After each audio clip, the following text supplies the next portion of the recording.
और ये असल में थोड़ी देर पहले ये लेक्चर पूरा होने के बाद पता चला कि यहाँ पे गलती से 80 लिखा हुआ था, तो ये अलग से रिकॉर्डिंग इस लेक्चर के स्टार्ट में डाल रहा हूँ। ये लेक्चर 79 ही है, लेकिन इस लेक्चर के अंदर सारे लेक्चर में यहाँ पे लेक्चर 80 लिखा रहेगा, तो उसको माफ कर दीजिएगा, ये 79 ही है। ठीक है जी, अल्लाह हाफिज़, अस्सलाम वालेकुम जी। FAR 1 लेक्चर 80 स्टार्ट करते हैं जी। कैफ 1, ये कुछ पेंडेंसीज हैं ज़रा ज़्यादा पुरानी, आसिफ इंजीनियरिंग में बच्चों को मसला आ रहा है, वो इंशाल्लाह मैं कल डिस्कस कर लूँगा।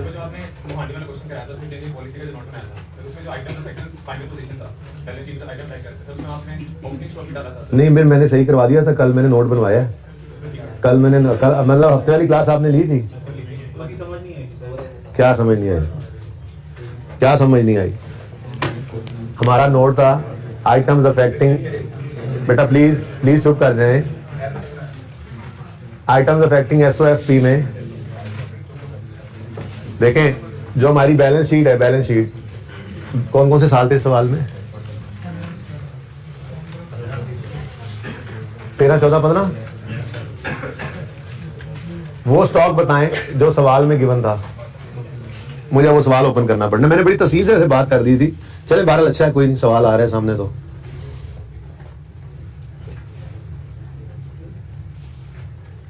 FIFO पर थे, एफको पे हमने चेंज किया, तो ये तीनों साल की फाइनेंशियल स्टेटमेंट्स बन के उसमें स्टॉक 37, 42.3 और 58.4 ये स्टॉक जा चुका था, जिसमें से ये ऑडिटेड है, ये ऑडिटेड है और ये ड्राफ्ट।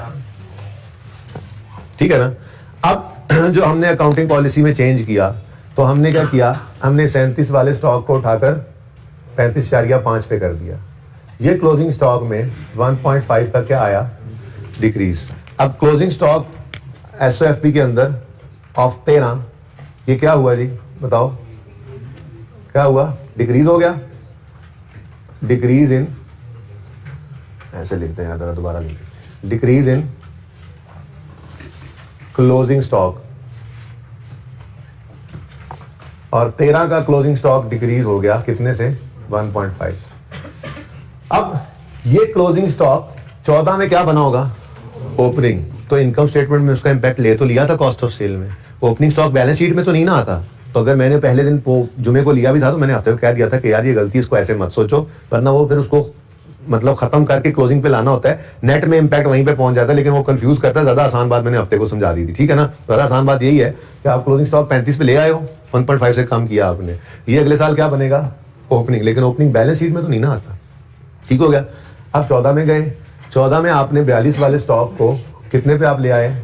44.5 पे, यानी कि आपने इसको क्या किया? 2.2 से बढ़ाया। तो इंक्रीज इन क्लोजिंग स्टॉक 2014 का कितना है जी? 2.2 से इंक्रीज हो गया। अब ये क्लोजिंग स्टॉक ये वाला बैलेंस शीट में नजर आ रहा, हमारी रीस्टेटेड बैलेंस शीट में 35 पे नजर आएगा, ऐसे ही है ना? और ऐसे ही हमारी रीस्टेटेड बैलेंस शीट में 14 का स्टॉक 44.5 पे नजर आएगा। पर इस सवाल में बैलेंस शीट बनानी नहीं थी ना, बनाते तो बैलेंस शीट के अंदर कितना स्टॉक नजर आता? 35 और 44, यही है क्लोजिंग, और ये बढ़ के या कम होकर इतने पे पहुंचे। ठीक हो गया? अब ये क्लोजिंग स्टॉक भी 15 का ओपनिंग बना होगा, और कॉस्ट ऑफ सेल में उसका इंपैक्ट हमने लिया भी था। मैंने कॉस्ट ऑफ सेल का जो नोट बनवाया था आपको ऊपर, आइटम्स अफेक्टिंग SOCI में कॉस्ट ऑफ सेल का इंपैक्ट दोनों से नेट होकर ही आ रहा था ना। तो ठीक है, अब ये ओपनिंग 15 की बैलेंस शीट में तो नहीं ना आता, इसलिए इसको छोड़ दो। अब आए 15 के अंदर 58 कितने पर? हाँ, 58 से हम किस पर ले आए जी? 54.4 पर। तो हमने 4 से क्लोजिंग स्टॉक को क्या किया? कम। अब डिक्रीज इन क्लोजिंग स्टॉक का लाइन आइटम पड़ा तो है, वो यहीं पे लिख देते हैं। कितने से जी? 4 से 15 का स्टॉक कम हो गया। अब हमारी बैलेंस शीट अगर बनती तो उसमें कितने पे स्टॉक नजर आता? क्लोजिंग 54। और ये अगले साल ओपनिंग बने भी तो इसमें बैलेंस शीट में नहीं आना। ठीक है, तो ये था। उसके बाद थी रिटेन्ड अर्निंग्स, ये फरमाइशी प्रोग्राम है। देखें आइटम्स अफेक्टिंग SOCI के अंदर, चलें अब वो बात भी कर ही लेते हैं, अब बात ओपन हो ही गई है। तो आइटम्स अफेक्टिंग SOCI, मैंने तो जुमे के दिन एक और गलती भी की थी जो मैंने हफ्ते में सुधार ली थी कि डेप्रिसिएशन एक्सपेंस को ले लिया था। हालांकि ये क्या है? ये क्या है? चेंज इन पॉलिसी का नोट है। तो चेंज इन पॉलिसी तो सिर्फ ये स्टॉक वाली थी ना, वो तो प्रायर ईयर एरर था, ये चेंज एस्टीमेट था, व्हाटएवर वाज द केस। ठीक है ना, छोड़ो इस बात को, लेकिन वो चेंज इन पॉलिसी नहीं था। ठीक है ना? अब आइटम्स अफेक्टिंग SOCI के अंदर 15 और 14 था, तो मैंने आपको कहा था कि आपने कॉस्ट ऑफ सेल्स को सिर्फ देख लेना, ठीक है ना। देखो आप जितना मर्जी खुद को परेशान करते रहो फर्क कोई नहीं पड़ता उससे, आपने अल्टीमेटली पहुंचना तो कॉस्ट ऑफ सेल पे ही था। अगर आप सोल्यूशन में ओपन कर लूं तो ये हमारी जो वर्किंग है, ऊपर भी पड़ी थी वैसे तो, कहां गया, आ गया सवाल। ये अब सिंपल सी बात है, आप अपने आप को खुद को उलझाते जाओ तो उलझाते जाओ, आपकी मर्जी है।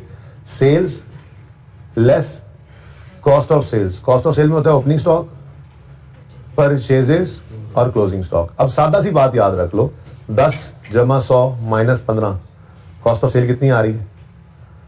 95, ठीक है ना। इसमें देखो ओपनिंग स्टॉक जो है वो कॉस्ट ऑफ सेल में ऐड होने वाली फिगर है। Cost of sale is an expense, cost of sale is an expense, और जो चीज एक्सपेंस में ऐड होने वाली है उसका तो डायरेक्ट रिलेशन हो गया ना उस कॉस्ट से, अगर कॉस्ट पे ही सोचना है तो, ठीक है। तो कॉस्ट ओपनिंग स्टॉक जब जब बढ़ेगा कॉस्ट ऑफ सेल को बढ़ा देगा, क्योंकि कॉस्ट ऑफ सेल में ओपनिंग स्टॉक क्या हुआ करता है? ऐड। सबको नजर आ रहा है ये? या और बड़ा करके लिखूं इसको, नजर आ रही है? तो ऐसी डिस्कशन है बस, ठीक है। Closing stock, opening stock, cost of sale में क्या होता है? Add. Cost of sale is an expense, तो एक्सपेंस में ऐड होने वाली चीज है ओपनिंग स्टॉक। अब अगर आपने ओपनिंग स्टॉक को बढ़ाया तो कॉस्ट ऑफ सेल को बढ़ाएगा, ओपनिंग स्टॉक को कम किया तो कॉस्ट ऑफ सेल को कम करेगा, ठीक है ना। जबकि क्लोजिंग स्टॉक क्या था? कॉस्ट ऑफ सेल में से माइनस होने वाली फिगर। तो जैसे ही इस माइनस होने वाली एक एक्सपेंस में से कोई चीज माइनस होना है, आपने माइनस होने वाली फिगर को अगर बढ़ाया तो एक्सपेंस को कम नहीं कर देगी। ये असल कहानी थी जो मैंने लिख के बता दिया था। ओपनिंग क्लोजिंग स्टॉक और प्रॉफिट का रिलेशन हमने जो डायरेक्ट बताया था, दरअसल उसके दरमियान में कॉस्ट ऑफ सेल बढ़ती थी कि क्लोजिंग स्टॉक को बढ़ाएं तो कॉस्ट ऑफ सेल कम होती है, जिस वजह से प्रॉफिट बढ़ रहा होता है। अब आप आए नोट के अंदर, आपने देखना था कॉस्ट ऑफ सेल पे असर, ठीक है। क्लोजिंग स्टॉक आसानी से समझ आ गया, क्लोजिंग स्टॉक क्या हो रहा है? कम। Closing stock cost of sale में माइनस होने वाली फिगर है, क्या ख्याल है? तो क्लोजिंग स्टॉक जब माइनस होने वाली फिगर जो है, मिसाल के तौर पे, ये मिसाल के तौर पे क्या, मैं फिगर ही वही लिख लेता हूं। अज्यूम क्या करना, 37 पर स्टॉक पड़ा था, ठीक है ना। अब ये सारी बातें मैं अज्यूम कर लेता हूं, ठीक है। इसको आप थोड़ा सा चेंज कर लें कि ये जी मिसाल के तौर पे 20 रुपए का स्टॉक था और ये 200 रुपए की परचेजेस की और 37 क्लोजिंग है। बताओ जरा कॉस्ट ऑफ सेल कितनी है? 183। अब मैंने कॉस्ट ऑफ सेल पे इंपैक्ट लेना है, बाकी थिंग्स रिमेनिंग सेम 13 के लिए, सिर्फ 13 की बात हो रही है, ठीक है ना। 2013 में हमने क्या किया, सब कुछ सेम था, क्लोजिंग स्टॉक 13 का हमने बदल दिया और 37 से कम करके 35.5 कर दिया। बताओ कॉस्ट ऑफ सेल पे क्या असर पड़ा? बढ़ गई कॉस्ट ऑफ सेल। बात ये मैंने वैसे ही समझा दिया था आपको ज़बानी कि क्लोजिंग स्टॉक जो है वो कॉस्ट ऑफ सेल में से माइनस होने वाली चीज है। अगर आप माइनस होने वाली चीज को कम करोगे तो अल्टीमेटली कॉस्ट ने बढ़ जाना है, तो फिर इंक्रीज इन 13 तो है ही नहीं, सॉरी, अगर 13 होता तो उसमें क्या लिखते हम? Increase in cost of sale. ये बात समझ आ गई। अब आए हम 14 में। 14 के अंदर भी हम यही काम दोबारा कर लेते हैं ऐसे, ठीक है, कि सेल्स होंगी, उसमें से लेस होती है cost of sale, opening stock, पुराने वाला पहले मैं लिखूंगा 37, अब ये 14 शुरू हो गया, ठीक है ना, पुरानी बात कर रहा हूं, ठीक है ना। फिर परचेजेस 200, ठीक है, और क्लोजिंग स्टॉक पुराने वाला 42.3। हमें बताओ कॉस्ट ऑफ सेल कितनी आती है? 194.7। ये कहानी थी, लेकिन अब इधर देखो प्लीज सब इधर देखो, ये जो कल आपको बात समझ नहीं आ रही थी, 37 का स्टॉक हुआ करता था, पुरानी बात है। हमने पिछले साल क्लोजिंग स्टॉक को 37 से कम करके 35 कर लिया था ना, ठीक है। अब यहां पर भी उसने क्या होना है? 35, क्योंकि 14 की फाइनल स्टेटमेंट भी बन चुकी थी ना भाई, तो उन्होंने तो पुराने 37 को ही ओपनिंग रखा होगा। अब ये जो क्लोजिंग अगले साल का ओपनिंग कॉस्ट ऑफ सेल में बना होगा, तो इस 37 को जब हमने 35.5 किया, आंसर बताओ क्या हुआ? 190। क्या मतलब? ओपनिंग स्टॉक कम करें तो कॉस्ट ऑफ सेल कम हो जाती है, बढ़ जाती है? देखो ओपनिंग स्टॉक ऐड होने वाली फिगर है, अगर ऐड होने वाली फिगर को कम करेंगे तो कॉस्ट भी कम ही होगी ना, इसीलिए तो कॉस्ट ऑफ सेल आपकी कितनी हो गई? 193 पॉइंट समथिंग 2, ठीक है जी। उसके बाद ये तो असर पड़ गया, आपकी कॉस्ट ऑफ सेल कितने से कम हो गई है? 1.5 से 14 वाले साल में। क्यों? क्योंकि आपने इस तरह ही करते हैं, 37 से क्या कर लिया? 35.5। ऐसे ज्यादा बेहतर है। पहले कितना आ रहा था बताना दोबारा? 197 आ रहा था ना, ठीक है। तो आपने क्या किया 37 से जब 35 किया तो ये कितना हो गया, मतलब आपने वो असर इधर भी तो लाना होता है ना। ये सब सोचे हैं, सोच लो, घंटा सोचते रहोगे, पर्चे में घंटा सोच सकते हो, पर्चे के लिए अभी जुगाड़ बताऊंगा 1 मिनट का बस, ठीक है ना। लेकिन सोचो बेशक सारा कॉन्सेप्ट क्लियर करो, कोई मसला नहीं, ठीक है। क्लोजिंग स्टॉक का इंपैक्ट बता दिया था। अब ये जो क्लोजिंग आपने सही किया था, अगले साल ये ओपनिंग भी चेंज हो जाना है ना, अब होगा नहीं होगा। तो जब आपने चेंज किया तो कॉस्ट ऑफ सेल 1.5 से कम हो गई। एक ये असर था, ये हो गया असर। 1.5 का असर किसका हो गया, ओपनिंग स्टॉक की चेंज का। अब क्लोजिंग स्टॉक भी हमने 42 से बढ़ा के कितना कर दिया, 44.5। अब बताओ इसका क्या असर पड़ा, क्लोजिंग स्टॉक क्या हो रहा है, क्लोजिंग स्टॉक क्या हो रहा है, कम हो रहा है, बढ़ रहा है, बढ़ रहा है। क्लोजिंग स्टॉक बढ़ गया तो प्रॉफिट भी बढ़ना है, क्योंकि कॉस्ट ऑफ सेल ने फिर कम होना है। आप चेक करो क्लोजिंग स्टॉक पे क्या असर पड़ा, हो गया। यानी कि आपकी कॉस्ट ऑफ सेल पे 2 इंपैक्ट पड़े कम होने वाले, एक ₹1.5 का ओपनिंग जो कम किया है, और दूसरा 2.2 का जो क्लोजिंग हमने बढ़ाया है। दोनों के असर ने क्या किया, कॉस्ट ऑफ सेल को अल्टीमेटली 3.7 से बढ़ा दिया। ये असल में कॉस्ट ऑफ सेल के ऊपर इंपैक्ट पड़ा हुआ था, ठीक है ना।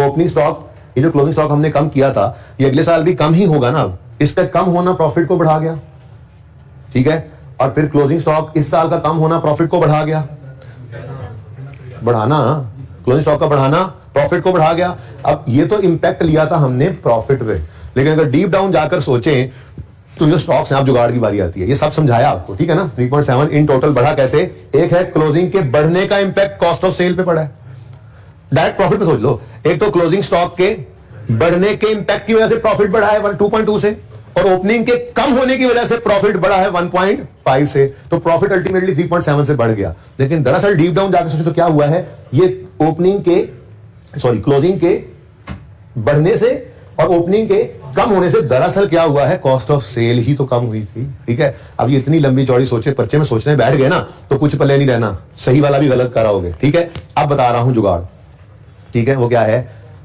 मुझे ये बताओ, चाहे स्टॉक ओपनिंग हो चाहे क्लोजिंग हो, पूरी इनकम स्टेटमेंट में कहां पे नजर आता है, कॉस्ट ऑफ सेल से बाहर की बात तो नहीं है ना, ठीक है। कॉस्ट ऑफ सेल से बाहर की बात। अब हमने जब ये नोट बनाना, ये इंपैक्ट ऑन प्रॉफिट निकालना है स्टॉक की एडजस्टमेंट का, तो प्रॉफिट पे इंपैक्ट निकला पड़ा है। बोलो, ये ओपनिंग स्टॉक बढ़ा है या कम हुआ है, क्लोजिंग स्टॉक बढ़ा है या कम हुआ है, इसने जो प्रॉफिट पे असर डाला है, दरअसल वो असर किस पे था, कॉस्ट ऑफ सेल पे।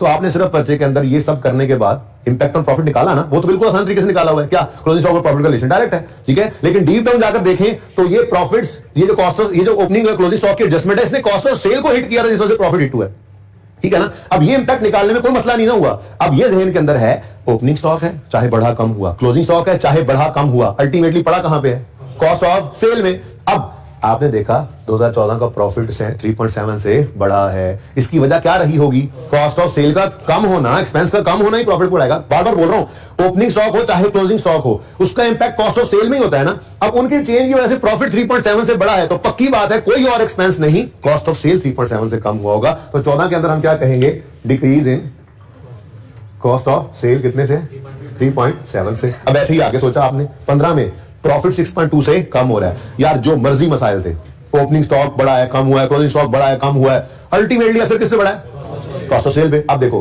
प्रॉफिट क्या हुआ है, कम, मतलब कॉस्ट क्या हुई होगी, इंक्रीज, बढ़ी होगी, ठीक है ना। तो कॉस्ट ऑफ सेल का बढ़ना था, जिस वजह से 15 में प्रॉफिट 6.2 से कम हुआ, तो increase in cost of sales. अब तो सही हो गया ना। अभी दोबारा करना पड़ेगा, मैंने इतना टाइम लगाया तो वैसे करके 6.2 सही है। इसके बाद है जी फरमाइशी प्रोग्राम। ये तो है, इस लाइन आइटम ने हिट ली इस चेंज की वजह से। अगली बात है, मैंने आपको बताया था, इनकम स्टेटमेंट हो तो जितने भी आइटम्स हो, जैसे आपने चांद पेंट्स के अंदर 6-7 आइटम्स को चेंज किया है, लेकिन एंड पे एक फरमाइशी प्रोग्राम भी है, प्रॉफिट पे इंपैक्ट बताओ, ठीक है ना। तो प्रॉफिट पे इंपैक्ट बताना है जी, फरमाइशी प्रोग्राम। प्रॉफिट ये बहुत आसान है, यहाँ क्या मतलब, कॉस्ट यानी एक्सपेंस डिक्रीज हुआ, एक्सपेंस का डिक्रीज होना प्रॉफिट को इंक्रीज कर देगा, ये तो फिर आसान है, ठीक है ना, इंक्रीज इन प्रॉफिट। और फिर 15 में आए तो कॉस्ट ऑफ सेल क्या हो रही है, इंक्रीज, तो प्रॉफिट डिक्रीज हो जाएगा, डिक्रीज इन प्रॉफिट 6.2, ठीक हो गया, सही है। ऐसे ही रिटेन अर्निंग्स के लिए तो आपको फॉर्मूला बताया हुआ था। रिटेन फॉर्मूला क्या बताया था, asset equal to capital plus liability होता है। बोलो, क्लोजिंग स्टॉक में क्या आया है, डिक्रीज, तो क्लोजिंग स्टॉक एसेट से पड़ा होता है -1.5, लायबिलिटी तो कोई है नहीं, तो फिर इसको बैलेंस करने के लिए यहां भी 1.5 कैपिटल का मतलब हम कहते हैं जी रिटेन्ड अर्निंग्स ही है, तो इसका मतलब हम क्या कहेंगे, डिक्रीज इन रिटेन्ड अर्निंग्स 1.5 से। ठीक है, आगे बढ़ो। अब डायरेक्ट कर लो थोड़ा सा ऐसे, यहां पर ये एक ही इक्वेशन के अंदर लिखता जाता हूं। ठीक है, क्लोजिंग स्टॉक इंक्रीज हुआ, एसेट बढ़ा है 2.2 से, इधर तो कुछ है नहीं, तो यहां पर 2.2 मतलब रिटेन्ड अर्निंग्स इंक्रीज हो गई, इंक्रीज इन रिटेन्ड अर्निंग्स 2.2 से। ठीक है, आगे बढ़ो। क्लोजिंग स्टॉक 4 से कम हुआ है, क्लोजिंग स्टॉक का कम होना डायरेक्ट भी कर सकते थे भारत, और इधर कुछ नहीं है, 0 है, तो ये भी क्या हो गया, कम, तो रिटेन्ड अर्निंग्स में डिक्रीज आ गया 4 से, वो डिक्रीज इन रिटेन्ड, पहले लाइन आइटम पड़ा हुआ था, ये आपका नोट था। ऊपर अंग्रेजी बस मैंने नहीं लिखी, नोट मुझे आपने फिर बनवा लिया बातों में। ठीक है, ये नोट है। होमवर्क करके आते तो तुम्हें पता होता है ना मसला आया, आपको हमें भी पता तो लग ही गया, उनके लेवल पे नहीं पहुंच सकते आप, आपको तो ये बात समझनी पड़ी है, उन्होंने समझी हुई थी, पक्की करनी पड़ी है।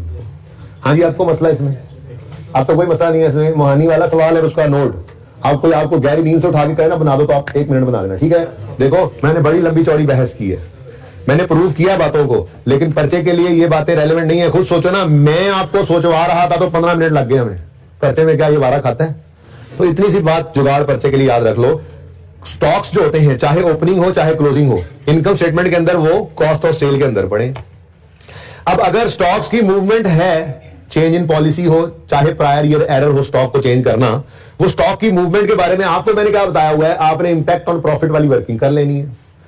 इंपैक्ट ऑन प्रॉफिट वाली वर्किंग करके आप इनकम स्टेटमेंट भी बना लोगे, चेंज इन इक्विटी भी बना लोगे, बैलेंस शीट भी बना लोगे, जो भी चाहना आपने बना लेना। फिर नोट पे जब आएंगे आप, तो नोट के लिए आपको फिर थोड़ा सा ये जुगाड़, क्या प्रॉफिट में इंक्रीज आ रहा है तो पक्की बात है स्टॉक की एडजस्टमेंट की वजह से है, तो कॉस्ट ऑफ सेल कम हुई होगी तो स्टॉक ये प्रॉफिट बढ़ा। और अगर प्रॉफिट में डिक्रीज आ रहा है, इंपैक्ट ऑन प्रॉफिट तो 1 मिनट में निकल आता था ना वर्किंग। ठीक है, अगर प्रॉफिट में डिक्रीज आ रहा है और स्टॉक की एडजस्टमेंट की वजह से है, तो पक्की बात है कॉस्ट ऑफ सेल का असर है, और कॉस्ट ऑफ सेल बढ़ी होगी तो स्टॉक ये प्रॉफिट कम हुआ है, तो आप इस तरह से कॉस्ट ऑफ सेल का इंपैक्ट ले लोगे, प्रॉफिट का तो आ ही जाएगा। ठीक है, समझ आई है? किया था ये सवाल घर पे? नहीं किया था, बताया नहीं आपने, ये बताया नहीं आपने। बैठ जाओ सारे।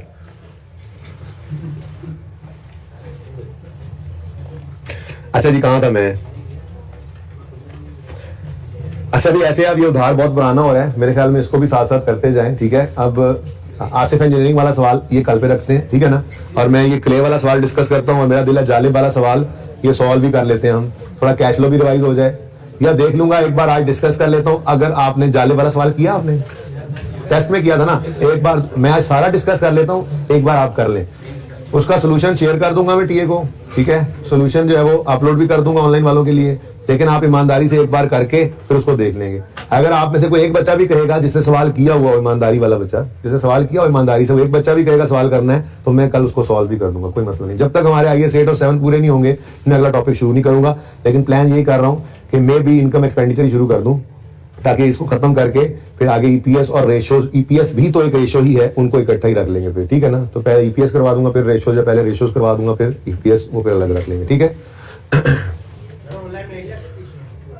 मेरे ख्याल में हिसाब बराबर ही चल रहा है आजकल, आ जाएगा। अच्छा जी, अभी नहीं आया होगा, आ जाएगा, या शायद हफ्ते वाला हफ्ते को ही अपलोड कर दिया है। हाँ, वो आप लोगों की क्लास में साथ ही हो गई है, एक दिन पीछे कोई नहीं रहा, पता नहीं क्या हुआ। ठीक है, आप किसी दिन डबल लेक्चर रिकॉर्ड करके एक दिन आगे कर लेंगे, क्योंकि बहरहाल रखना तो पड़ता ही है एक आधा, बहरहाल वो कोई एक्सीडेंटली हो गया, साथ अच्छी बात है, साथ साथ चल रहे हैं वो भी। अच्छा जी, क्ले पाकिस्तान है, ये कितने बच्चों को याद है? ये टेस्ट भी हुआ था हमारा, कितने बच्चों ने ये टेस्ट दिया था? अच्छा, इसमें statement of change in equity बनानी थी, और IAS 8 की आमेजिश भी थी इसमें, क्योंकि देखें यार, ये बोल क्यों रहे होते हैं आप लोग साथ साथ, पता नहीं है मुझे, समझ नहीं आती। और ये कहा AC भी चलाते हैं यार, वो एंड वाला। अच्छा जी, Clay Pakistan is a public listed company in the process of financing its accounts for the year ended 30 जून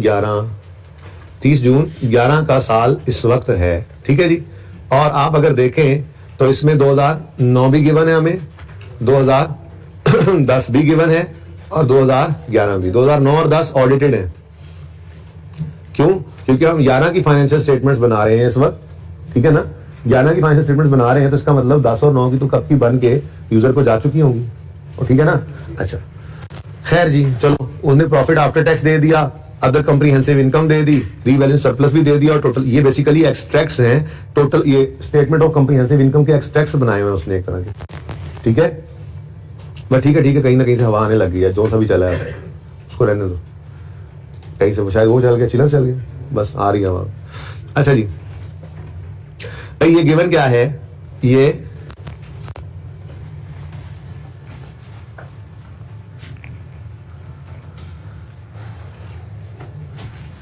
चाहिए आपको वही एक्सैक्ट ही गिवन है जो मैं जैसे मैं बताता था, sale less cost of sale, GP added income less admin expense, selling expense, other expense, finance cost, profit before tax less tax और प्रॉफिट आफ्टर टैक्स, ये वहां पे पहुंच हुआ है, ठीक है ना। उसके बाद एड अदर कॉम्प्रिहेंसिव इनकम हम करते थे जिसमें रिवैल्यूएशन सरप्लस है और फिर नीचे क्या आ रहा है, टोटल कॉम्प्रिहेंसिव इनकम, तो ये वही एक्सट्रैक्ट बना हुआ है, सही है, और सही है ना, साथ ही हो ना मेरे, शुक्र है। पढ़ना छोड़ा हुआ आप लोगों ने, अभी टाइम है, पढ़ना शुरू कर दें। अब अगर आज से ही ना पढ़ना शुरू किया तो फिर 1% घटाते जाना अपने पास होने की परसेंटेज चांस जो है ना, हाँ 1% 2% रोजाना के हिसाब से घटा लेना, ठीक है ना। आज से, आज नहीं पढ़ा जाके घर 2, फिर नहीं पढ़ा 2% कम, तो क्लासेस के एंड तक नहीं पढ़ोगे तो कुछ 40-45-50% पे तो वैसे ही आ जाओगे, ठीक है। हफ्ते में इकट्ठा नहीं, साथ साथ पढ़ा करो। अच्छा जी, 12 हफ्ते में फिर रिट्रोस्पेक्टिव रीस्टेटमेंट कर लेना फिर। अच्छा जी, okay, CPL changed the method of valuation of inventories from weighted average to FIFO. This is change in accounting policy. ठीक है जी। अच्छा, सवाल के अंदर उसने चेंज इन पॉलिसी का नोट नहीं मांगा था, लेकिन चेंज इन पॉलिसी तो ये है, ठीक है, वही है जी। अब इंक्रीज डिक्रीज ही बता दिया था उसने, ठीक है। Impact of this change in is as follows, 2009 increased by, 2010 decreased by, 2011 increased by. The above change has not been incorporated in the financial statements. भाई जाहिर सी बात है, पिछले 2 साल तो हुए नहीं थे, चेंजेस ना कर रहे हैं, लेकिन वो आपको ये बताना चाहता है कि इस साल में भी चेंज नहीं हुआ। और मैंने आपको वैसे ही बताया हुआ है कि जब कभी इस टॉपिक में फाइनेंशियल स्टेटमेंट्स बनी हुई नजर आ रही हैं आपको, तो पक्की बात है सारा कुछ हो चुका हुआ है, तो इस साल को भी सही करते हैं। सिर्फ एक सवाल के अंदर हमने ऐसा नहीं किया था, क्वेश्चन बैंक 7 के अंदर जिसमें रिवैल्यूएशन थी, क्योंकि उसके अंदर कहीं पे उसने इंडिकेशन दी नहीं थी कि हमने इनकम स्टेटमेंट बैलेंस शीट बना ली है इस साल की, बल्कि वो कुछ ऐसी बात ही कर रहा था कि हमने जो है वो इस साल के स्टार्ट में हमें पता लग गया कि जी ये गड़बड़ है। वरना तो जितने भी सवाल आपने किए हैं या करेंगे उसमें हम हमेशा करंट ईयर को भी सही करते हैं। और नॉर्मली वो पता कैसे लग रहा होता है, सवाल के अंदर या तो इस तरह से इनकम स्टेटमेंट बैलेंस शीट दे रहा है, आपको इनकम स्टेटमेंट दी हुई है ना, प्रॉफिट कैसे कैलकुलेट हुआ अगर फाइनेंशियल स्टेटमेंट नहीं बनी हुई तो सारा कुछ होने के बाद ही प्रॉफिट एंड लॉस अकाउंट बनाकर ही प्रॉफिट निकला होगा ना, ठीक है। ऐसे ही बैलेंस शीट दे देता है सवाल में, या सवाल में स्टेटमेंट फॉर्म में लिख के बता देता है कि net profit for the year is इतना एज पर ड्राफ्ट फाइनेंशियल स्टेटमेंट्स। क्या मतलब है भाई, प्रॉफिट निकाला है सब कुछ करने के बाद, जैसे मोहानी वाले सवाल में भी था, ठीक है। तो हम इस साल को भी सही किया करते हैं, यही हमारा उसूल है, ठीक है ना। लेकिन उसने यहाँ पर खुद भी आपको बता दिया कि इस साल में भी ये चेंज नहीं हुई, तो हमने तीनों सालों को सही करना होगा, ठीक है। उसके बाद पॉइंट 3 में डिविडेंड्स थे, ठीक है। ये तो अब आपके लेफ्ट हैंड की गेम रह गई है, ठीक है। नंबरिंग करते हैं आप लोग और फिर नंबरिंग लगाते हैं और ऐसे 2 मिनट के अंदर आप डिविडेंड को लिख लेते हैं, फायदा हो जाता है अब। लेकिन ये सारा सवाल डिस्कस करता हूं ना मैं, सोल्यूशन दिखाता जाऊंगा, सॉल्व नहीं करूंगा, कहोगे तो सॉल्व भी कर लेंगे। CPL follows a policy of transferring 30% of its profit after tax to general reserve. मुफ्त के नंबरों वाली एडजस्टमेंट होती है ये। फिर share capital and reserves at 30 June 2009 and 10 were as follows. Duster कहां है? कहां? अच्छा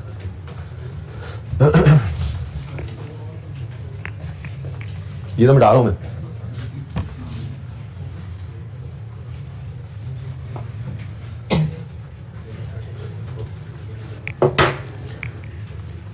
हम किस साल में खड़े हैं इस वक्त? हम किस साल में, रिक्वायरमेंट चेक करो, 2011 की चेंजेस इन इक्विटी बनानी है, ठीक है। तो हम इस वक्त मौजूद हैं 30 जून 2011 में।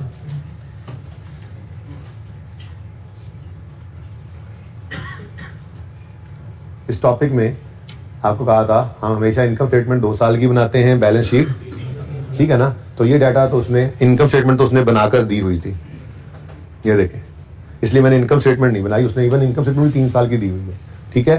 तो ये ऑडिटेड और ये ड्राफ्ट। अगर बैलेंस शीट की बात करें तो बैलेंस शीट के अंदर उसने कुछ बैलेंसेस दिए हैं, बैलेंस शीट बनाकर हमें नहीं दी थी। यहाँ पर कुछ बैलेंसेस होते हैं, ठीक है। क्या कह रहा है जी, शेयर कैपिटल 2009 का भी दे रहा है और 2010 का, 30 जून 2009 का शेयर कैपिटल दे रहे हैं, अच्छी बात है जी। कितना? 90,400। 30 जून 2010 का 10340। 2011 का गिवन नहीं। नेक्स्ट रिवैल्यूएशन सरप्लस दे रहा है जी। 2009 का 8210, 2010 का 6441, 2011 का गिवन नहीं। वैसे भी हम ये खुद निकालते हैं। एनीवेज ये दोनों चूंकि ऑडिटेड है ना, ये तो बन चुकी हुई थी फाइनेंशियल स्टेटमेंट्स। अभी ड्राफ्ट है तो ड्राफ्ट के अंदर उसने इनकम स्टेटमेंट बना ली है, बैलेंस शीट शायद ना बनाई हो, जो भी है बहरहाल हमें 10-11 का डाटा गिवन नहीं है। एनीवेज नेक्स्ट क्या है जी? जनरल रिजर्व्स है 8905, 1015, 6 नहीं पता। रिटेन्ड अर्निंग्स क्या जी? 2009 अच्छा अगली बात बता रहे हो। Retained earnings 890। अच्छा ओके। उसके बाद जी अनअप्रोप्रिएट प्रॉफिट्स का मतलब क्या होता है? रिटेन्ड अर्निंग्स जी 541068। ये सारी कहानी लिखने का मतलब सिर्फ ये था कि आपको मैं वो डाटा पे ले आया जो प्रैक्टिस क्वेश्चन 1 का था, ठीक है ना। उसके अंदर हम सिर्फ इस फिगर को उठाया करते थे, याद है? तो हमारे पास, मैं यहाँ पर ही ऐड कर देता वैसे तो, लेकिन क्योंकि मैंने इसको मूव कर देना था सवाल दिखाने के लिए, इसलिए मैं दोबारा लिख लिया, ठीक है ना। तो ये तो हमें वैसे भी नहीं चाहिए होता, इवन हमें ये भी नहीं चाहिए होता, ठीक है। शायद हमें ये भी ना चाहिए हो, शायद हमें ये भी ना चाहिए हो। यहाँ से शुरू कर दें बात और चला लें, शायद यूज़ भी कर लें, कोई मसला नहीं है, ठीक है ना। यूज़ करने में हर्ज नहीं है, लेकिन हमारा काम तो चल रहा होगा ना। शायद हम इसको यूज़ करके बैलेंस फिगर को निकाल रहे हो, वो देख लेंगे। लेकिन ये फिगर्स भी हम डिविडेंड को इशू करने के वक्त यूज कर सकते हैं। मतलब इन सब को यूज कर भी लें, रिटेन्ड अर्निंग्स को हमने यूज नहीं करना, क्योंकि चेंज इन पॉलिसी आ गया है, जिस वजह से शायद प्रॉफिट्स हिट हुए हों। प्रॉफिट्स हिट होंगे तो रिटेन्ड अर्निंग में भी हिट होना था। तो ये वाली फिगर को भी हम 2 बार लिख के रीस्टेटेड करके अगली फिगर्स हमेशा बैलेंसिंग निकालते हैं, ठीक है ना। तो चलो ठीक है, मैं कहता हूँ अभी मैं क्रॉस कोई भी नहीं लगाता, लिख लेते हैं जल्दी ताकि सवाल आगे मूव करें भी। तो क्या था जी यहाँ? 644156, ठीक है। हाँ, लेकिन जिसके बारे में कंफर्म हो गए वो तो कर लेंगे ना। क्यों? देखो प्रॉफिट में चेंज आने, ये स्टॉक में चेंज आने से प्रॉफिट ने चेंज होना ही होना है। क्लोजिंग स्टॉक ले तो प्रॉफिट ने तो हिलना ही हिलना है। तो प्रॉफिट ने हिलना है तो फिर ये कैसे हो सकता है कि ये वाली रिटेन्ड नहीं रह जाएंगी? ये तो चेंज होंगी ही होंगी, बाकियों को देख लेते हैं, ठीक है, सही है। अच्छा, तो हमारे पास ये बैलेंसेज आ गए। उसके बाद transfer from revalue surplus retained earnings, दोनों साल का उसने हमें बता दिया है, 11 का भी और 10 का भी, सब कुछ तो अवेलेबल, ठीक है। दिल कर रहा सवाल कर लूं, लेकिन चलो। राइट इशू भी हुआ है और वो हुआ है 15 जुलाई 2010 को। अब हमारे पास 30 जून 11 की चेंजेस इन इक्विटी हमें बनाने का उसने कहा है, ऐसे ही है। और बोलो, मैंने आपको ये कहा था कि इस टॉपिक के अंदर चाहे आपसे कहे चाहे ना कहे, आपने कंपैरेटिव ईयर बनाना ही बनाना होता है, ठीक है ना। तो 1 जुलाई 9 से हम शुरू होंगे, 30 जून 2010 पे आएंगे, 30 जून 2011 पे आएंगे। ये दोनों साल की चेंज इक्विटी हमने बनानी थी, ठीक है। ये राइट इशू आ गया ना, मैंने इसलिए टाइमलाइन बनाई है, एहतियात के लिए इसको लिख लूंगा मैं, ठीक है। किस दिन राइट इशू हो रहा है जी? 15 जुलाई 2010। ये देखो, यही होता है ना मंथ्स। ये पड़ा 15 जुलाई 2010, बिल्कुल ही साल के शुरू में करके उसने राइट इशू करवाया, ठीक है। लेकिन साल हमारा दूसरा शुरू हो चुका हुआ है, ओके, और सही है। अच्छा, अब अगर मिसाल के तौर पे ये 2010 का साल है, ये 2011 का साल है, 2010 के साल का अगर फाइनल डिविडेंड आता है तो क्या वो 15 तक आ सकता है?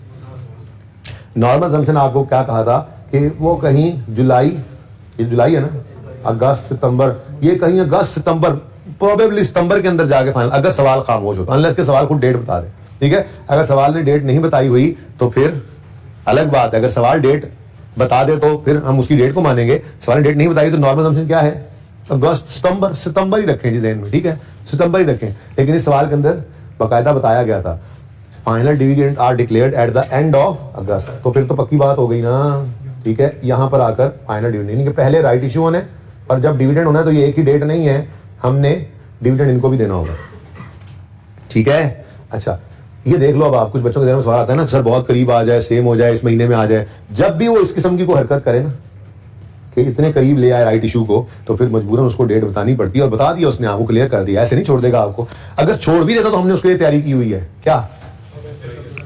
अगर फाइनल डिविडेंड है तो फिर अगस्त सितंबर में ही जाकर होगा, तो उसने बिल्कुल क्लोज कर दिया स्टार्ट में, 15 जुलाई को तो नहीं होगा सर्टेनली, ठीक है ना। सवाल खामोश भी होता तो भी हम इसको पहले ही रखते, लेकिन सवाल ने जब करीब किया इनको तो फौरन ही उसने डेट बता दी, ये 15 जुलाई को है और एंड ऑफ अगस्त अज्यूम करो 31 अगस्त को है, ठीक है। तो ये फिर अलग अलग ही हो गए, ठीक है जी। तो ये मोटी मोटी डिस्कशन थी। अब सवाल को दिल करा कर ही लेते हैं, जरा रिवीजन भी हो रही है, ठीक है। उसके बाद कैश फ्लो का सवाल कर लेंगे, कोई मसला नहीं। बनाना क्या है जी, statement of changes in equity बनानी है, ठीक है। और 11 और 10 की बनानी है। स्टॉक 9 से बदलना शुरू किया है, तो वो वर्किंग कर लेते हैं, इंपैक्ट ऑन प्रॉफिट वाली, वर्किंग 1, इंपैक्ट ऑन प्रॉफिट, यूं कर लो बल्कि, impact of change in policy on profit. अब तो ठीक हो गया ना, बेहतरीन हो गया, ठीक है।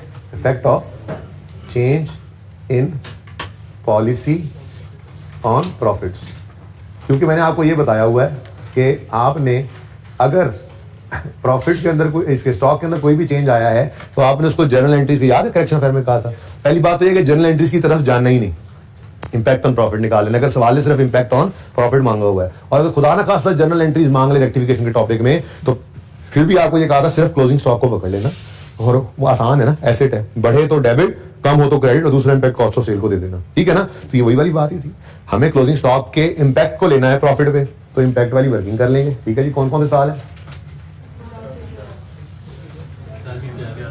11, 10, 9 की जरूरत है, 9 के प्रॉफिट्स पे तो इंपैक्ट हम लेते ही नहीं है, ठीक है।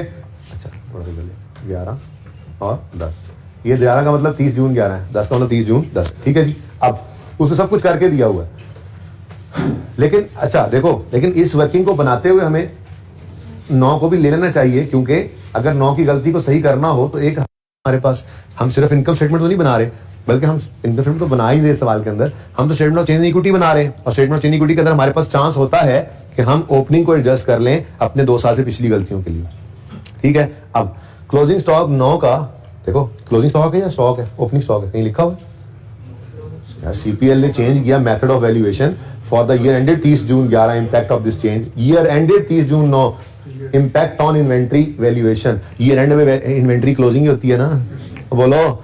तो फिर कह रहा है 2009 का प्रॉफिट इंक्रीज हुआ 20 से, ठीक है।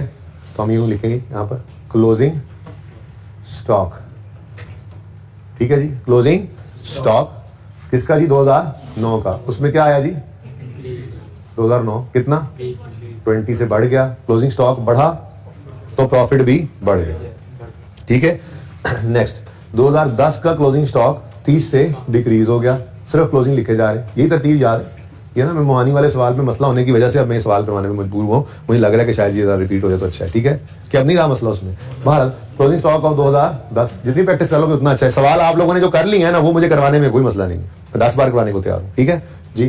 क्लोजिंग स्टॉक 2010 30 से कम हुआ तो प्रॉफिट भी 30 से कम हो गया, ठीक है। क्लोजिंग स्टॉक लिखने की जरूरत नहीं, decrease increase. Next closing stock 11 का 20 से बढ़ गया, तो क्लोजिंग स्टॉक ऑफ 11 20 से बढ़ गया तो प्रॉफिट भी बढ़ गया। अगला काम, आंखें बंद करके 20 लिखो और नेगेटिव लिख दे, ठीक है। ये जो सवाल अगले साल ओपनिंग बना, देखो अब मैं ये सवाल जो करवा रहा हूं ना, इसके अंदर मैंने अब वो सोचना ही नहीं ओपनिंग क्लोजिंग स्टॉक, मैं तो आपको डायरेक्ट ही, बल्कि यहां तो प्रॉफिट का इंपैक्ट आएगा, मैं वैसे नोट के लिए डिस्कशन कर दूंगा जब वर्किंग सामने आ गई, तो पर्चे में क्या करना है आपने, कॉन्सेप्ट तो आप पास आ चुका है, ठीक है। उसके बाद ये 30 अगले साल ओपनिंग, कोई सोचना ही नहीं है, इंपैक्ट उलट कर दो बस, ठीक है। और ये तो अगले साल जाना है, और अगला साल हमारे पास है नहीं, ठीक है जी। तो चेंज इन पॉलिसी तो इतना सही था, सवाल में आप देख चुके हैं, चेंज इन पॉलिसी सिर्फ यही है ना, तो बोलो।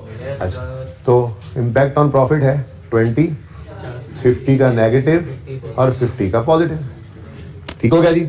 अब आपने जो ये 5410 पकड़ना है, ठीक है, तो ये 5410 में गड़बड़ क्या है, ये 30 जून 9 का है, और 30 जून 9 की गलती भी हमारे पास आ गई है, जिसको हमने सही करना होगा, ठीक है ना। तो अभी लेते हैं यार, वैसे ना statement of change in equity मांगी है, उसमें मसला सिर्फ ये है सवाल के अंदर, तो बहुत लेंथी हो जाना सवाल। बहरहाल रिटेन्ड अर्निंग्स के कॉलम की अगर बात करें तो ओपनिंग 2 बार आएगा, ठीक है। ओपनिंग मैं सोल्यूशन से दिखा देता हूँ, ठीक है। ओपनिंग आएगा 2 बार, ओके, और 5410 के अंदर हम इस 20 की एडजस्टमेंट एक बार करके उसको रीस्टेटेड लिख लेंगे, ठीक है। नहीं अब नहीं छोड़े जी, क्या क्या क्या क्या कुछ है, जरा नाम बता दो इसका। क्ले पाकिस्तान। लेकिन ये ध्यान में रखो, मैंने जाने वाला सवाल भी करवाना है हमें। स्टेटमेंट ऑफ, ये पूरा लिखना प्लीज, वरना नंबर कट जाएंगे। Change in equity for the year ended, जी बेटा, for the year ended 30 June 11। फिर सवाल पढ़ते हैं, पता लग गया है कि 3 साल की गलती है, तो लिख लो ना ओपनिंग को 2 बार, ठीक है। एक बार लिखो ओपनिंग, फिर एक लाइन खाली छोड़कर दोबारा लिख लो ओपनिंग, ठीक है ना। उसके बाद क्लोजिंग बैलेंस और क्लोजिंग बैलेंस। अब कहा था आपको ये वाली डेट उठाओ, एंड पे लिखो 30 जून 11, तो फिर ये क्या होगा 30 जून 10, तो फिर ये क्या होगा 30 जून 9 कह लो या यकम जुलाई 9 कह लो, बात तो एक ही है। लेकिन इसको 2 बार लिख लो फिर,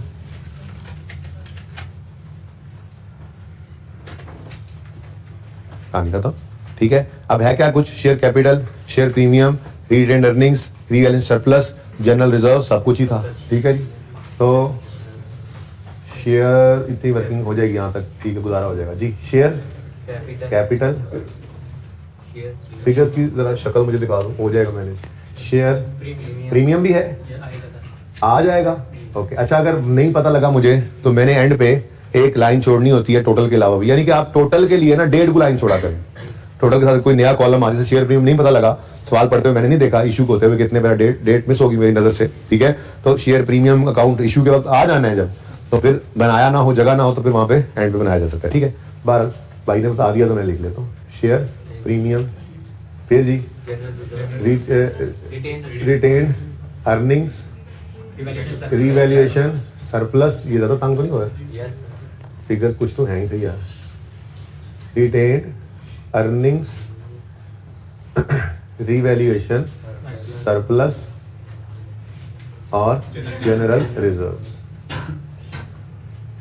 ठीक है जी। अब ये मुफ्त वाले नंबर ले लो, देखो ये इसलिए बनाया था आपके सामने, ठीक है, क्योंकि अब वो देखो पॉइंट नीचे था, तो जरा सवाल भी सामने रहे। अगर आप यूं कहें ना कि मैं नीचे वाला सवाल सिर्फ राइट इशू के अलावा, ट्रांसफर और राइट इशू के अलावा मैं ये डाटा यहाँ पे लिख चुका हूँ, ठीक है ना, तो इसलिए जरा फिलहाल सवाल चला सकते हैं हम यहाँ से डाटा लेकर। ये वही डाटा है, मैंने जरा इसको उस फॉर्म में लिख लिया जैसे प्रैक्टिस क्वेश्चन 1 के अंदर गिवन था, ठीक है।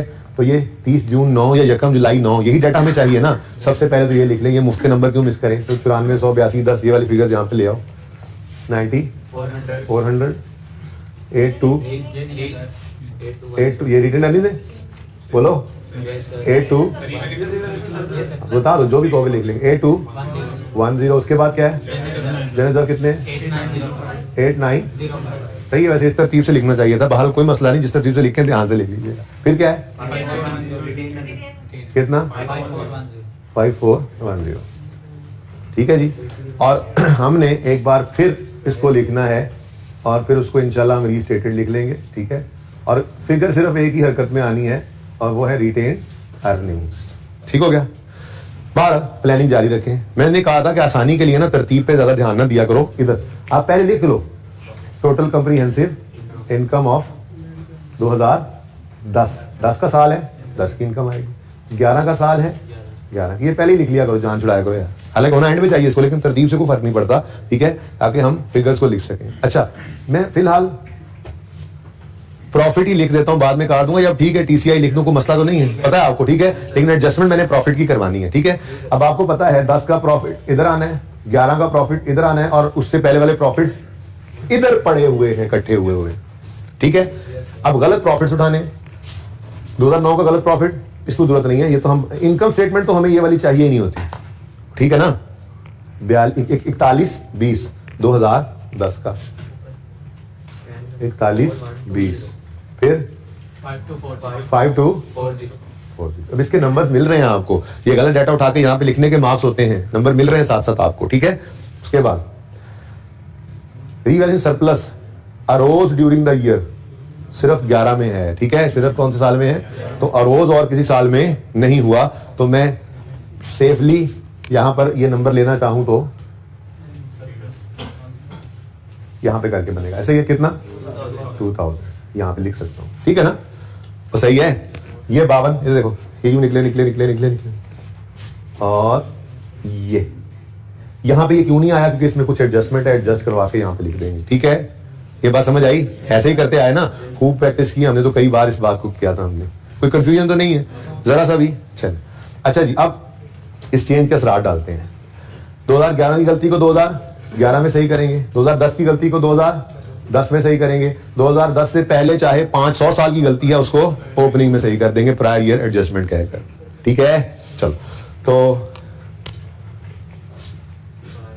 प्रायर ईयर एडजस्टमेंट्स, ठीक है, जितनी एडजस्टमेंट्स हो ना उनको नेट करके प्रॉफिट पे, रिटेन अर्निंग्स मींस प्रॉफिट, उसके ऊपर असर ले लेते हैं हम। ठीक है, चलो 9 में प्रॉफिट 20 से बढ़ा है, प्रॉफिट 20 से बढ़ा है तो मतलब अर्निंग्स भी 20 से बढ़ गई, और कहीं पे कोई एडजस्टमेंट नहीं है। ठीक है, तो फटाफट दोबारा इनको लिख लो, जल्दी से बोलो आंसर। वैसे तो आसान ही है, मैंने देखा नहीं है ऊपर। 5430। बेटा तू कैलकुलेटर कर ले, जल्दी कर, जल्दी कर ले मेरा बच्चा। ओके, अच्छा, लेकिन अगली बात आपको पता ही है, यहाँ पे रीस्टेटेड ना लिखा तो फिर सरताज होगा और उसकी तलवार होगी और आप लोगों की गर्दन होगी अकाउंटेंट्स। ठीक है, तो फिर ये असल में फिगर बदल गई ना, क्योंकि ना देखो उसके पास जो बैलेंस शीट पहुंची है ऑडिटेड आज से 3 साल पहले, उसकी क्लोजिंग रिटेन अर्निंग कितनी थी?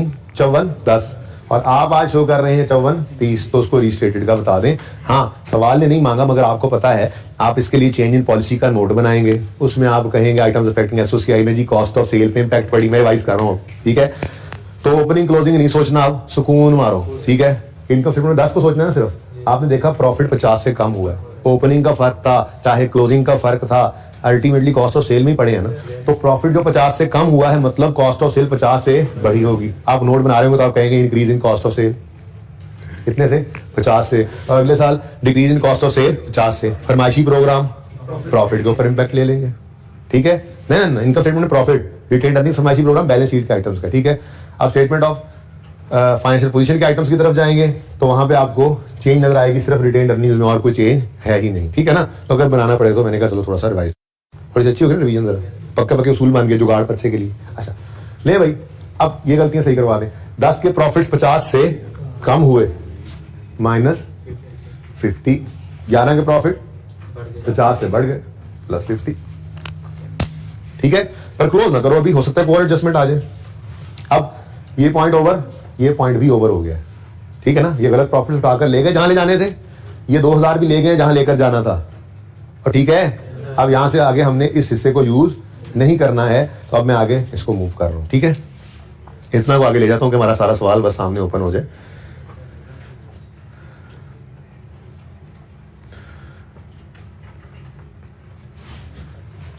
काम कर लेते हैं।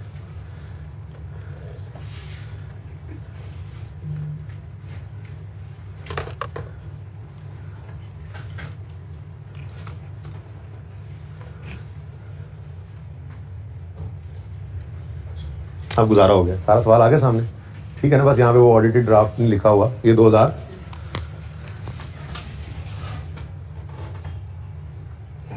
गलबात गई मुख्तार। अब सारा सवाल यही है ना आखिरी जिसमें। ठीक है, बीच में वो लेटर मैंने यहाँ पे लिखा हुआ है ना, इसलिए अब ये सवाल आपके सामने प्रेजेंट हो गया सारा। ठीक है, अच्छा जी, तो ये this point is over, this point is also over. अब चेंज इन कॉर्पोरेट नहीं थी, हमने कर ली। ठीक है, अब आगे डिविडेंड्स की बारिश की कहानी की तरफ। तो हमारे साल्स कौन कौन से हैं? साल्स 11 और 10, 10 और 11 लिखते हैं, सॉरी 10 और 11। 10 में क्या आ सकता है जी? फाइनल ऑफ 2009 और इंटरिम ऑफ 2010। और 11 में क्या कुछ आ सकता है जी? Final of 10, interim of 11। 1 2 3 4 error free और क्विक तरीका है ये, ऐसे ही करना है परिचय में। ठीक है, ओके। अब इस 4 के अलावा को 5वां डिविडेंड हमने नहीं लेना अपनी चेन इक्विटी के अंदर। हमारे सामने 2 साल की चेन इक्विटी है। ठीक है, ओके। कैश बोनस बाद में देखेंगे। इंटरिम 9 हमारी लिस्ट में है, कट दे। फाइनल 9 है हमारी लिस्ट में नंबर 1। ठीक है, अब मेरे यहां से लगा हुआ है ना, यहां जी। उसके बाद आगे बढ़े, इंटरिम तो है को नहीं। फाइनल ऑफ 10 हमारी लिस्ट में है, नंबर 3 है। फिर फाइनल ऑफ ये इंटरिम ऑफ 11 हमारी लिस्ट में है, यस बिल्कुल है, नंबर 4, ठीक है। फिर फाइनल ऑफ 11, फिर बोनस कैश तो एंट्री के वक्त देखते होते हैं, ठीक है ना। सबसे इंपॉर्टेंट तो ये है टाइम क्लासिफिकेशन, कौन से साल के अंदर इसको लें, ठीक है। फिर इंटरिम ऑफ 10, 2 तो पहले नहीं आया, कहीं नहीं आया, चलो कोई बात नहीं। अगर आ जाता तो पहले वाले एक को 2A कहते, दूसरे को 2B। कैश और बोनस होता तो पहले कैश लिखते फिर बोनस, पता है ना सारी बातों का। अच्छा, उसके बाद फाइनल ऑफ 10, 3, ये आ गया ना, चलो अच्छा हो गया, A और B, ठीक है जी। बस ये ज़हन में रखो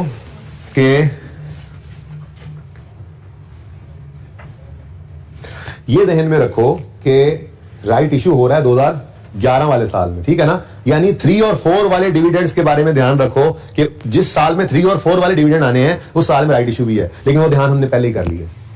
राइट इशू बिल्कुल स्टार्ट में, मतलब 3 और 4 का मतलब पता है ना, 3 और 4 ये वाले डिविडेंड जो इस साल में आने हैं, ठीक है। 3 और 4 वाले जो डिविडेंड्स हैं वो राइट इशू के बाद है, यानी ये सारे डिविडेंड में उन नए शेयर होल्डर्स को भी हमने डिविडेंड बांटने हैं, ठीक है। और समझ गए, सवाल तो खत्म हो गया, शुरू होने से पहले खत्म हो गया, क्योंकि ये तो ऐसे ऐसे ऐसे ऐसे कर देंगे हम। बस एक राइट इशू नहीं आना है बीच में, वो भी मैं उठा के ऊपर ले आया हूं, ठीक है ना।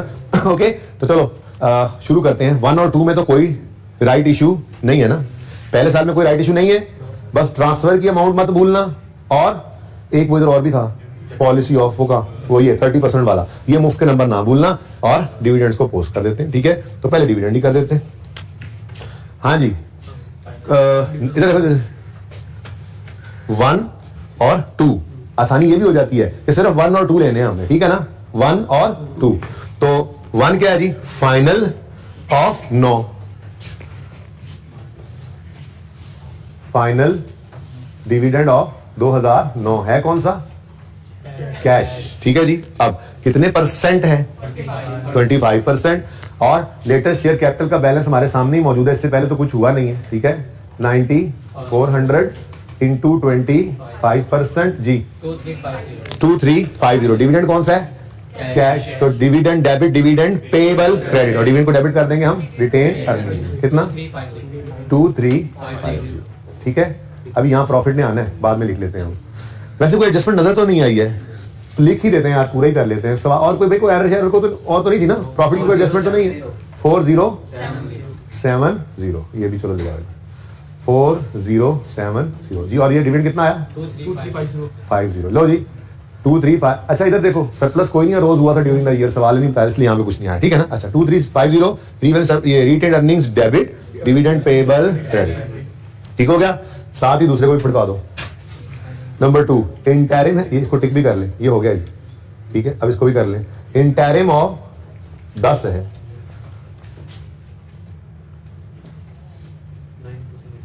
इंटरिम ऑफ 10 पहले ना लिख लिया होता हमने, कभी भी नहीं, फाइनल सबसे पहले आता है, उसके बाद फिर अगले साल के इंटरिम बांटते हैं। है भी कौन सा ये, बोनस, सर्फ एक्सेल नहीं है ये, बोनस है। लेकिन लकीली फिलहाल तक तो 9400 इंटू, वो 94 पे ही अभी तक ना शेयर कैपिटल जी, 940। अब एंट्री बोलो, डिविडेंड डेबिट रिटेन अर्निंग्स में और शेयर कैपिटल क्रेडिट। अब बढ़ गया शेयर कैपिटल, लेकिन अब इसके बाद कोई डिविडेंड बांटा ही अगले साल बांटना है, तो ये भी उसमें शामिल हो गए, ठीक है, सही है।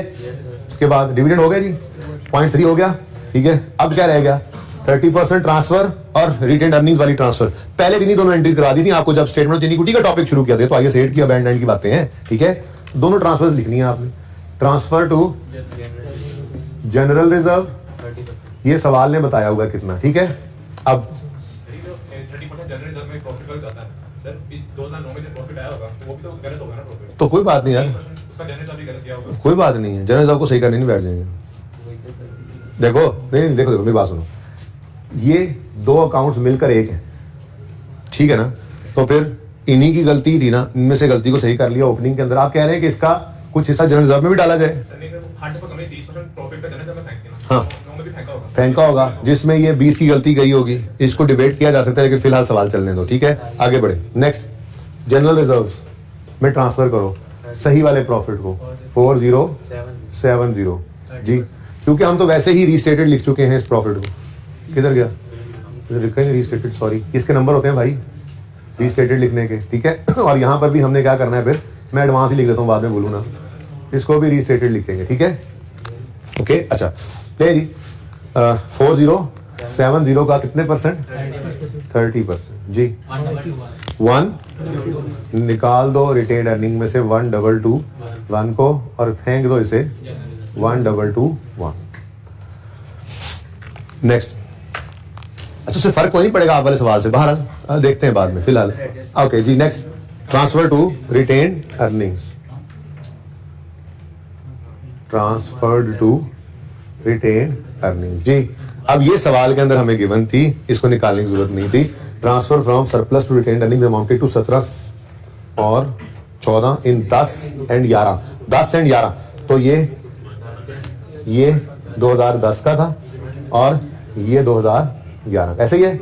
तो 2010 की ट्रांसफर है 1769 1769 1769 revaluation surplus debit 1769 retained earnings credit. ठीक हो गया जी। तो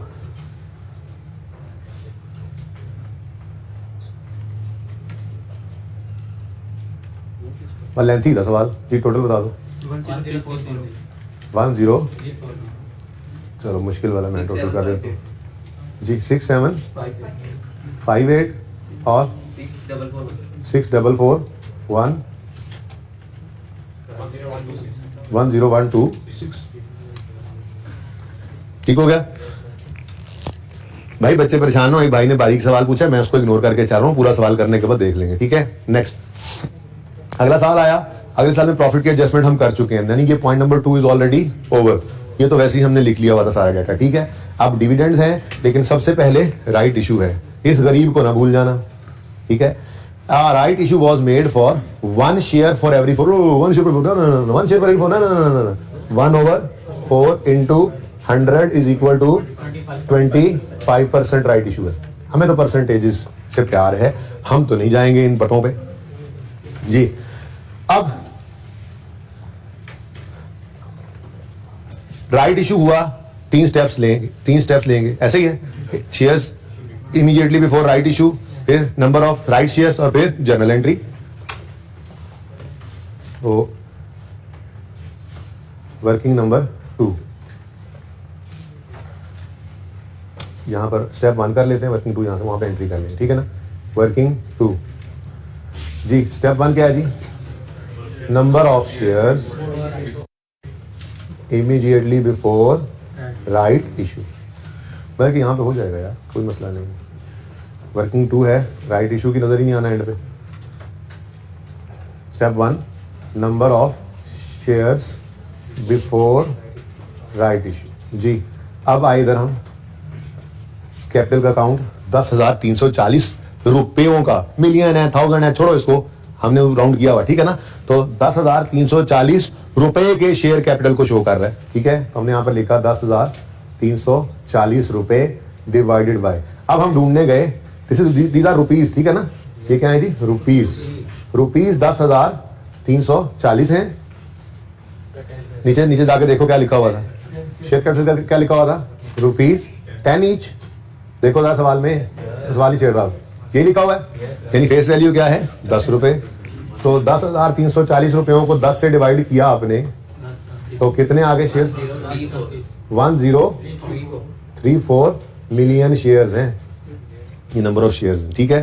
स्टेप 2 में हमें क्या चाहिए जी? नंबर ऑफ राइट यानी न्यू शेयर्स, ठीक है जी। नंबर ऑफ राइट शेयर्स निकालने हैं, तो आप इसी 1034 पर कर दो 25% मल्टीप्लाई, 258.5 मिलियन शेयर्स। और स्टेप 3 में क्या था जी? Journal entry, cash debit, share capital credit, share premium credit. तो मैंने आपको कहा था पहले एक शेयर के लिए एंट्री कर लिया करो, ठीक है। तो 13 रुपए का एक शेयर इन्होंने राइट इशू में बेचा है, तो कैश आ गया 13, शेयर कैपिटल में तो जाएंगे सिर्फ 10, बाकी 3 रुपए शेयर प्रीमियम में जी। अब ये एक शेयर नहीं, हमने तो 258.5 मिलियन शेयर इशू किए हैं, तो 258.5 258.5 जी। 3360 अब 1 कर दो, कोई मसला नहीं, अब राउंड कर लो। अब फिगर आ गई जी, 2585 और 77, यही है जी। तो कैश डेबिट हो गया तुम्हारे में 2585 राइट इशू। अच्छा ये राइट इशू आप यहाँ ब्रैकेट में भी कर सकते थे, वर्किंग ना भी करें तो, पर अब तो वर्किंग कर दी मैंने। यहाँ पे आप क्या लिखते, आप लिखते ये नंबर ऑफ शेयर निकाल लिए ना, तो 258.5 इंटू 10 और फिर 258.5 इंटू 3 करके आगे फिगर लिख देते, बस कोई एंट्री करने की जरूरत नहीं है, परिचय में टाइम बच सकता है जी। 2585 776 ठीक हो गया जी। अब 3 डिविडेंड्स आने हैं, मुफ्त के नंबर हैं, 1 मिनट का काम है, ठीक है, क्योंकि प्रॉफिट तो एडजस्ट हो चुका है ये भी जी। बताइए 5290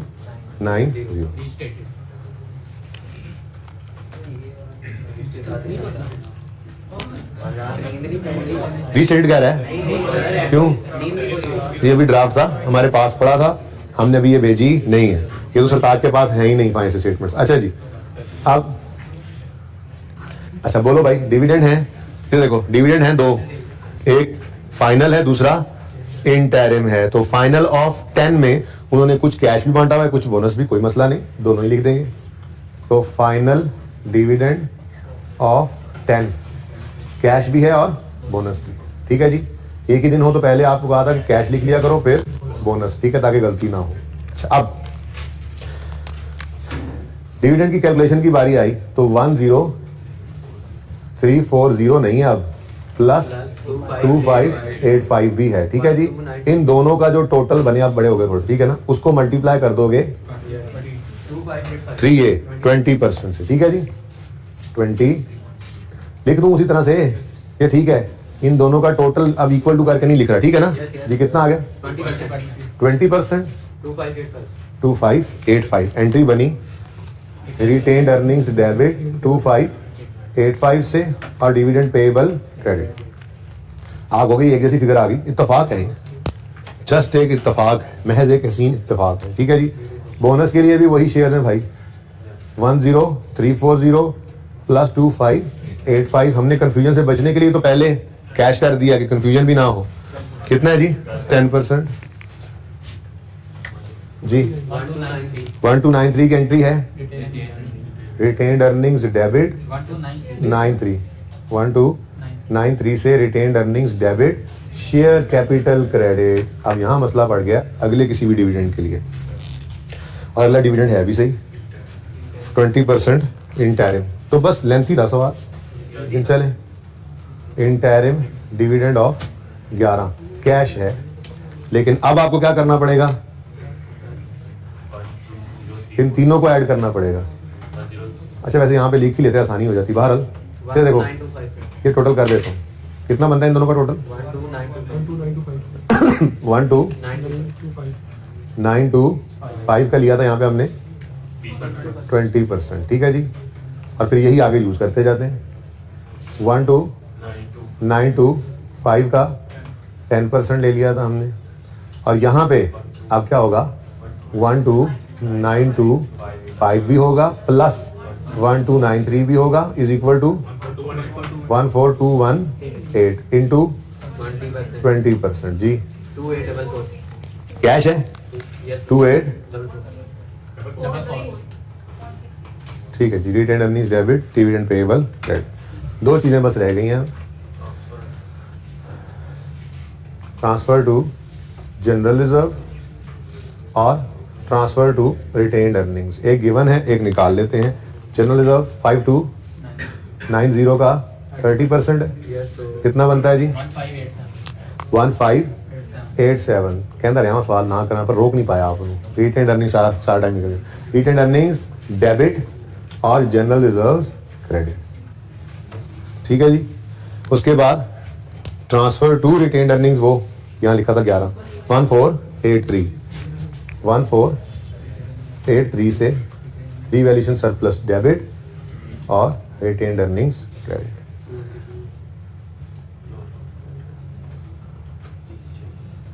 जून 2011 जी बोले 14218 जी। नेक्स्ट 776 नेक्स्ट 5222 चेक कर लो भाई। नेक्स्ट 6958 नेक्स्ट 11713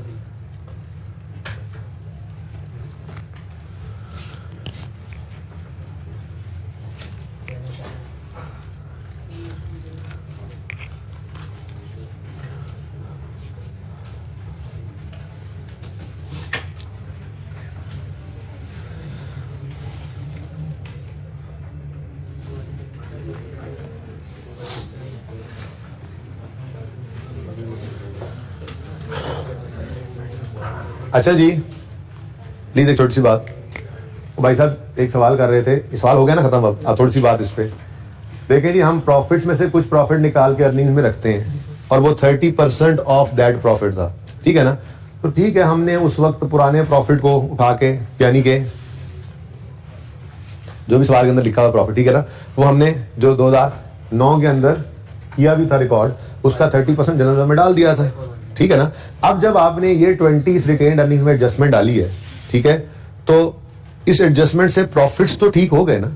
अब देखो ये भी प्रॉफिट्स पड़े हैं, ये भी प्रॉफिट्स पड़े हैं, डिस्ट्रीब्यूटेबल प्रॉफिट्स ही हैं दोनों, ठीक है ना। इसलिए हम ज्यादा मुसीबत में खुद को नहीं डालते। खामखा करना चाहें तो कर सकते हैं आप, ठीक है, आप इसको भी एडजस्ट करने बैठ जाएं, लेकिन जरूरत नहीं है मेरे ख्याल से। प्रॉफिट्स की फिगर सही करनी थी। प्रॉफिट्स 2 बकेट्स में पड़े हैं, 20 का इंपैक्ट किसी एक बकेट में फेंक दो तो अल्टीमेटली प्रॉफिट्स तो सही हो गए ना 2009 के, ठीक है। तो ये ओपनिंग का जो टोटल है इक्विटी का, वो हमारा सही हो गया इस 20 के पढ़ने से। वो 20 कम पड़ा था तो 20 बढ़ा लिया हमने, वो अलग अलग करके बढ़ाए या इकट्ठा बढ़ा दे, कोई मसला नहीं है, इसलिए ज्यादा परेशान होने की जरूरत नहीं है। कर दोगे तब भी ठीक है, नहीं करोगे तब भी ठीक है।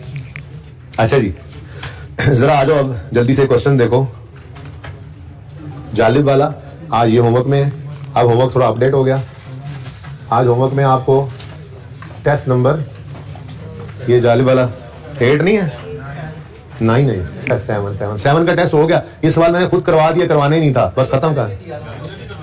जालिब वाला नहीं ना दिया, वो तो हो गया ना, मैंने करवा दिया, मेरी तसल्ली होगी उससे। मैं कह रहा हूँ टेस्ट नंबर 9 जालिब वाला क्वेश्चन डायरेक्ट मेथड से आपने करके आना है, जो रिक्वायर्ड था, ये मैं करवा दूंगा। फिर इनडायरेक्ट से यही सवाल होमवर्क में दूंगा, उसका सोल्यूशन प्रोवाइड कर दूंगा, ठीक है, ओके। अच्छा, इसमें कुछ काबिल जिक्र बात है तो मैं देख लूँ एक दफा। आप बताएं किस चीज में मसला है आपको इसमें जी। हाँ करके तो आएंगे आप, मुझे पता है, मैं खुद ही देख लूं जरा, प्लीज प्लीज। पीपी है, कैपिटल वर्किंग प्रोग्रेस है, stock and trade, debtors, prepayments, cash and bank, equity में issued, subscribed, paid up capital, share premium, unappropriate profit, gratuity समझा दिया था, बस लेजर बनना था। ये ग्रेच्युटी पेबल ओपनिंग क्लोजिंग आ रहा था, नीचे एडजस्टमेंट में पेड की फिगर गिवन थी गालिबन और एक्सपेंस निकालना था, एक्सपेंस की फिगर गिवन थी, पेड निकालना था, वो जाके देख लेते हैं, ठीक है जी। एक्रूअल पेबल्स हैं, डिविडेंड पेबल भी था, sale cost of sale, GP, operating expense, financial charges, loss on sale of fixed asset, PBT, tax और PAT. The year 42 was transfer to COGRP, कोई मसला नहीं। कंपनी सोल्ड पीपी, डिस्पोजल का account बनना था। Depreciation for the year इतने 60% is charge to cost of sale, तो total depreciation का 60% कॉस्ट ऑफ सेल में जो लेके जाना था उसमें से माइनस करना था नॉन कैश, और बाकी का ऑपरेटिंग एक्सपेंसेस में एक्सपेंस के कंसोलिडेटेड लेजर के अंदर से माइनस करना था। प्री पेमेंट्स में पड़ा है एडवांस टैक्स, भाई कोई फर्क नहीं पड़ता ऐसी बात से, एडवांस टैक्स आ जाए तो टैक्स पेबल भी हो, एडवांस टैक्स भी हो, एट अ टाइम हो, कोई मसला नहीं है। आपने वही टैक्स एक्सपेंस का लेजर बनाना है, वही टैक्स एक्सपेंस का लेजर बनाना है, ठीक है। उसके अंदर आप लिखा करते थे ओपनिंग पेबल, ऐसे ही है ना, और क्लोजिंग पेबल, बल्कि इस सवाल में है ओपनिंग पेबल भी है, क्लोजिंग पेबल, बाल को बाल भी लिख देते हैं, ठीक है। और यहाँ पे क्या आ गया जी, ओपनिंग एडवांस टैक्स भी तो दिया जाता है 2.2 और क्लोजिंग एडवांस 1.4, इसी लेजर में लिख लो, टैक्स है ना। लेकिन ये किसमें पड़ा हुआ है, prepayments and other receivables में ना। अब इनको आपने कहना था sorry, as per question closing और ओपनिंग बैलेंस शीट से आपने उठाने थे, और फिर उनमें से आपने लेस करना था एडवांस टैक्स को 2.2 1.4, और ये फिगर्स लेकर जानी थी आपने वर्किंग कैपिटल चेंजेस में। वर्किंग कैपिटल चेंजेस नहीं बन रही, एक्सपेंस के लेजरे में, वहां तो जाना था ना ओपनिंग प्री पेमेंट्स या एक्रूवल्स वगैरह, ठीक है। तो ये बात समझ आ गई, वो तो ठीक है, लेकिन टैक्स एक्सपेंस भी तो बनाना है, तो वो मैंने लेजर टैक्स एक्सपेंस का बनाया है। क्योंकि अभी देखो, वापस आओ बैलेंस शीट की तरफ आओ जरा, हमें टैक्स पेएबल भी गिवन था, नहीं गिवन था, चलो शुक्र है कोई नहीं गिवन था, कोई बात नहीं लो। लेकिन टैक्स एक्सपेंस सवाल में आ रहा है, एक्सपेंस के लेजर में कैश इस तरफ आता है, एक्सपेंस इस तरफ आता है, टैक्स एक्सपेंस ये वाला 106 यहां पे लिखना था, यहां से कैश आना था। अब कैश पेड तो चाहिए ना हमें, ऑपरेटिंग एक्सपेंसेस ऑपरेटिंग एक्टिविटीज में माइनस करना था, हम तो लेजर तो बनना ही बनना था, ठीक है ना। ये वर्किंग में मैंने कहा कि लेजर बन जाए तो इसको माइनस कर लेना, ओके। अच्छा भाई ये लेक्चर 79 है, सवेर का लग गया तो लिखा किने से बताना था ना यार, वो रिकॉर्डिंग वाला भाई, ये स्टार्ट के अंदर आप कुछ ना कुछ इसका करना पड़ेगा, ठीक है ना। आप स्टार्ट में, मैं एंड पे जो बताऊंगा ना ये पोर्शन आप स्टार्ट में ऐड करवा देना उनसे कह के, ठीक है ना। अच्छा जी लेक्चर 79 ये कंफर्म है? तो फिर सारे चुप करके क्यों बैठे सी? पूरी क्लास गुजर गई। Anyways next, provision for gratuity, provision अंदाजा of gratuity made during the year, this is expense for the year, during the year, for the year, as on नहीं, as on ऊपर आ रहा था, ठीक है। और ये प्रोविजन अंदाजा लगा के एक्सपेंस रिकॉर्ड किया, ये एक्सपेंस की फिगर थी, कैश पेड हमने यहां से बैलेंसिंग निकालना था, ठीक है। फिर एक्रूअल अदर पेबल्स में पढ़े फाइनेंशियल चार्जेस, यही वाला ट्रीटमेंट, इंटरेस्ट एक्सपेंस का लेजर बनाएंगे, एक्रूअल अदर पेबल में उसको माइनस करेंगे और एक्सपेंस के कंसोलिडेटेड लेजर में ये वाली नेट फिगर लेके जाएंगे। डिविडेंड्स के बारे में आपको पता है, हम हैं 15 के साल में मौजूद, वो कह रहा है कंपनी ने फाइनल डिविडेंड ऑफ 15 डिक्लेयर किया, इग्नोर, क्योंकि ये तो 16 में मिलेगा, हमारे लिए रेलेवेंट था 35%, ठीक है। और उसके बाद बोनस इशू भी 15 वाला करेंगे, इग्नोर, हमें चाहिए था 0%, ठीक है। ये थोड़ी सी फनकारी भी थी, ब्रैकेट वाले लेने थे और असल वाले जो सामने लिखे हैं उनको क्या करना था, इग्नोर। मेरे ख्याल में मसला नहीं है, सवाल लाजमी कीजिएगा, मैं लाजमी कल भी ये चेक करूंगा, ये सारा सवाल करके आएंगे, मैं सोल्यूशन आपको अवेलेबल कर दूंगा, ठीक है। एक तो जाले वाला सवाल हो गया और एक कैरी फॉरवर्ड चला गया है, क्वेश्चन बैंक 6 है आसिफ, ठीक है ना, IS 8 का, ये पेंडिंग में चला गया अभी तक, ठीक है। ये मैं इंशाल्लाह कल डिस्कस करूंगा और कल कैश फ्लो के MCQs भी डिस्कस हो जाएंगे, या इन दोनों की डिस्कशन छोड़ के मैं इनकम एक्सपेंडिचर भी स्टार्ट कर सकता हूं। अल्लाह हाफिज।